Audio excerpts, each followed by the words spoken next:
गुरु भक्ति योग। मन के प्राकृत स्वभाव का संपूर्णतः नव सर्जन करना चाहिए। साधक अपने गुरु से कहता है, मुझे योग का अभ्यास करना है। निर्विकल्प समाधि में प्रविष्ट होने की मेरी आकांक्षा है। मैं आपके चरणों में बैठना चाहता हूँ। मैं आपकी शरण में आया हूँ। किंतु वह अपने प्राकृत स्वभाव को, आदतों को, चारित्र्य को, वर्तन को, चाल ढाल को बदलना नहीं चाहता। प्राकृत स्वभाव में ऐसा परिवर्तन करना सरल नहीं है। संस्कारों की शक्ति दृढ़ और बलवान होती है। उनके परिवर्तन के लिए काफी मनोबल की आवश्यकता होती है।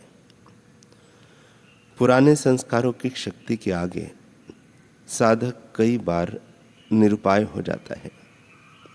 उसे नियमित जप, कीर्तन, ध्यान, अथक निस्वार्थ सेवा और सत्संग से अपने सत्व और संकल्प का असीम विकास करना पड़ेगा।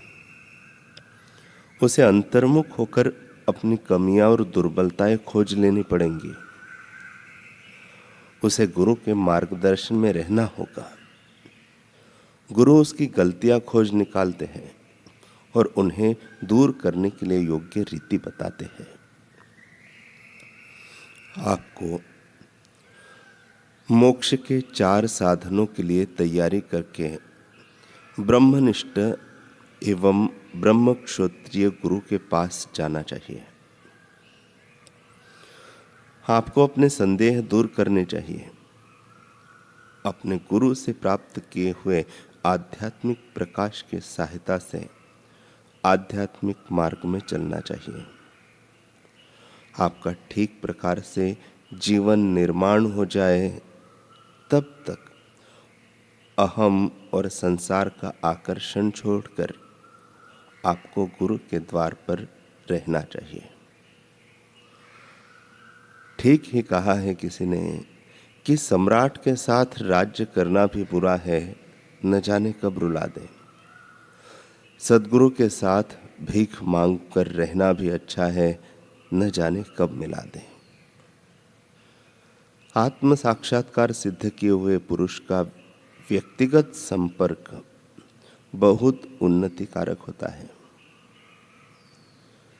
यदि आप सन्निष्ठ एवं उत्सुक होंगे, यदि आपको मोक्ष की तीव्र आकांक्षा होगी, यदि आप अपने गुरु की सूचनाओं का एवं आज्ञा का चुस्तता से पालन करेंगे, यदि आप अखंड और निरंतर योग करेंगे, तो आप 6 महीने में सर्वोच्च लक्ष्य सिद्ध कर सकेंगे। ऐसा ही होगा। जगत प्रलोभनों से भरपूर है, अतः साधकों को ध्यान पूर्वक उनसे बचने की आवश्यकता है। जब तक उनकी पूर्ण गढ़ाई न हो जाए, तब तक उन्हें गुरु के चरण कमलों में बैठना चाहिए। जो मनोमुख साधक प्रारंभ से ही स्वच्छंदी बनकर बर्ताव करते हैं, अपने गुरु के वचनों पर ध्यान नहीं देते हैं, वे बिल्कुल निष्फल हो जाते हैं। वे लक्ष्यहीन जीवन बिताते हैं और नदी में तैरते हुए लकड़े की भांति इधर उधर टकराते रहते हैं। गुरु के प्रति आध्यात्मिक अभिगम। हे पूज्य गुरुदेव, हे मेरी अविद्या के विदारक, आपको मेरा नमस्कार है। आपकी कृपा से मैं ब्रह्म का शाश्वत सुख भोगता हूँ। अब मैं पूर्णतः निर्भय बन चुका हूँ।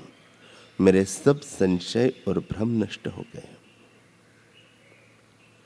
उपयुक्त मंत्र में शिष्य अपने अंतरात्मा के अनुभव गुरु के समक्ष व्यक्त करता है। शिष्य अपने गुरु के चरण कमलों में साष्टांग प्रणाम करता है, उन पर श्रेष्ठ फूलों की वर्षा करके उनकी स्तुति करता है। हे पूज्य पवित्र गुरुदेव, मुझे सर्वोच्च सुख प्राप्त हुआ है। मैं ब्रह्मनिष्ठा से जन्म मृत्यु की परंपरा से मुक्त हुआ हूँ। मैं निर्विकल्प समाधि का शुद्ध सुख भोग रहा हूँ। जगत के किसी भी कोने में मैं मुक्तता से विचरण कर सकता हूँ। सब पर मेरी समदृष्टि है। मैंने प्राकृत मन का त्याग किया है। मैंने सब संकल्प एवं रुचि अरुचि का त्याग किया है। अब मैं अखंड शांति का अनुभव करता हूँ। मेरे आनंद के अतिरेक के कारण मैं पूर्ण अवस्था का वर्णन नहीं कर पाता। हे गुरुदेव, मैं अवाक बन गया हूँ। इस दुस्तर भवसागर को पार करने में आपने मुझे सहाय की है। अब तक मुझे केवल अपने शरीर में ही संपूर्ण विश्वास था। मैंने विभिन्न योनियों में असंख्य जन्म लिए। ऐसी सर्वोच्च निर्भय अवस्था मुझे कौन से पवित्र कर्मों के कारण प्राप्त हुई, यह मैं नहीं जानता। सचमुच यह एक दुर्लभ भाग्य है। यह एक महान अदृष्ट लाभ है। अब मैं आनंद में मग्न हूँ। मेरे सब दुख नष्ट हो गए हैं। हे गुरुदेव, मेरे सब मनोरथ पूर्ण हुए हैं। मेरे कार्य संपन्न हुए हैं। मैं सब वांछित वस्तुएं मुझे प्राप्त हुई हैं। आप मेरे सच्चे माता पिता हैं। मैं अपनी वर्तमान स्थिति दूसरे के समक्ष किस प्रकार प्रकट करूं?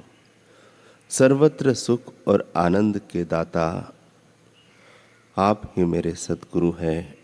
आपको शत शत प्रणाम है।